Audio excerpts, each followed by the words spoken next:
ಕಾಳುಗಳು ಉದುರಿದ ಕಾಳುಗಳು ಅವು ನಾಟಿ ಕೆತ್ತಿ ಚೆನ್ನಾಗಿ ಬೆಳವಣಿಗೆ ಆಗಿತ್ತು. ಅದನ್ನು ನೋಡಿ ಆವಾಗ ಅವ್ರಿಗೆ ಜ್ಞಾನೋದಯ ಆಯಿತು.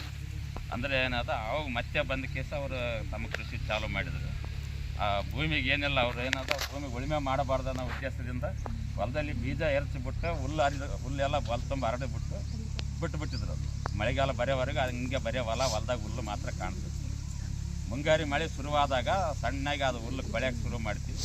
ಒಳಗೆ ಏನಾದ ಈ ಭತ್ತದ ಬೀಜಗಳು ನಾಟಿಕೊಂಡು ಅದು ಮುಂದೆ ಏನಾದ ಒಳ್ಳೆ ಫಸಲು ಕೊಟ್ಟಿತ್ತು. ಅವಾಗ ಅವ್ರು ಸಕ್ಸಸ್ ಆಯಿತು. ಅವ್ರು ಆ ರೀತಿ ಏನಾದ ಎಲ್ಲ ರೀತಿಯಲ್ಲಿ ಎಲ್ಲ ಕಿತ್ತಳೆ ತೋಟಕ್ಕನ್ನು ನೈಸರ್ಗಿಕ ಕೃಷಿ ಅಳವಡಿಸಿದ್ರು.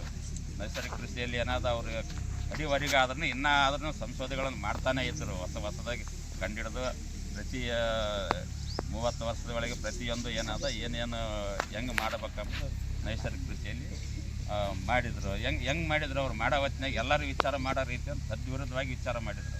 ಹೆಂಗೆ ಅಂತಂದ್ರೆ ನಾವೆಲ್ಲರೂ ಏನು ಮಾಡ್ತೀವಿ, ಈ ಬೆಳೆ ಹಿಂಗೆ ಮಾಡಿದರೆ ಹೆಂಗೆ ಬರ್ಬೋದು, ಹಂಗೆ ಮಾಡಿದರೆ ಹೆಂಗೆ ಬರ್ಬೋದು ಅಂತ ಎಲ್ಲ ಮಾಡಿ ನೋಡ್ತೀವಿ ನಾವು. ಅವ್ರು ಹಂಗಲ್ಲ, ಇದು ಮಾಡದಿದ್ದರೆ ಏನಾಗ್ತದೆ ಅದನ್ನು ಬಿಟ್ಟುಬಿಡೋದು. ಉಳಿಮೆ ಮಾಡದಿದ್ದರೆ ಏನಾಗ್ತದೆ ನೋಡ್ಬೇಕು, ಉಳಿಮೆ ಮಾಡೋದೇ ಬಿಟ್ಟುಬಿಡೋದು. ಆಮೇಲೆ ಗೊಬ್ಬರ ಹಾಕ್ತಿದ್ರೆ ಏನಾಗ್ತದೆ, ಕೀಟನಾಶಕ ಸಿಂಪಡಣೆ ಮಾಡದಿದ್ದರೆ ಏನಾಗ್ತದೆ, ನೀರು ಬಿಡದೇ ಇದ್ದರೆ ಏನಾಗ್ತದೆ, ಹಿಂಗೆ ಈ ರೀತಿ ವಿಚಾರ ಮಾಡಿದ್ರು. ನಾವೆಲ್ಲ ಹಂಗೆ ಮಾಡಿದರೆ ಹಿಂಗೆ ಮಾಡಿದರೆ ಹೆಂಗೆ ಅಂತ ನಾವು ವಿಚಾರ ಮಾಡ್ತೀವಿ.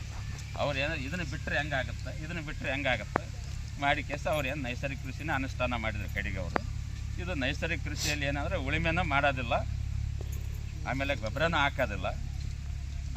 ಸಸಿಗಳು ಏನಾದ ನ್ಯಾಚುರಲಾಗಿ ಸಹಜವಾಗಿ ಬೆಳೆಯಕ್ಕೆ ಬಿಡ್ತೀವಿ.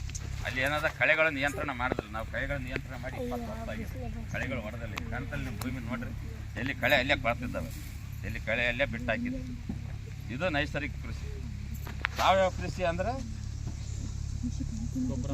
ಈಗ ನಾವೇನಾದ ಈಗ ರಾಸಾಯನಿಕ ಗೊಬ್ಬರ ಕೀಟನಾಶಕ ಎಲ್ಲ ಬಳಸಿ ಭೂಮಿ ಹಾಳು ಮಾಡಿಬಿಟ್ಟಿದ್ದೀವಿ. ಕಸ ಉಣಸಕತ್ತಿಬಿಟ್ಟು ಅವೆಲ್ಲ ರಾಸಾಯನಿಕಗಳ ಕೀಟನಾಶಕಗಳನ್ನ ಬಿಡಬೇಕಾದ್ರೆ ಅವಾಗ ಪರ್ಯಾಯವಾಗಿ ಏನಂತಂದರೆ ನಾವು ರಾಸಾಯನಿಕ ಗೊಬ್ಬರ ಬದಲು ಸಾವಯವ ಗೊಬ್ಬರ, ಸಾವಯವ ಕೀಟನಾಶಕ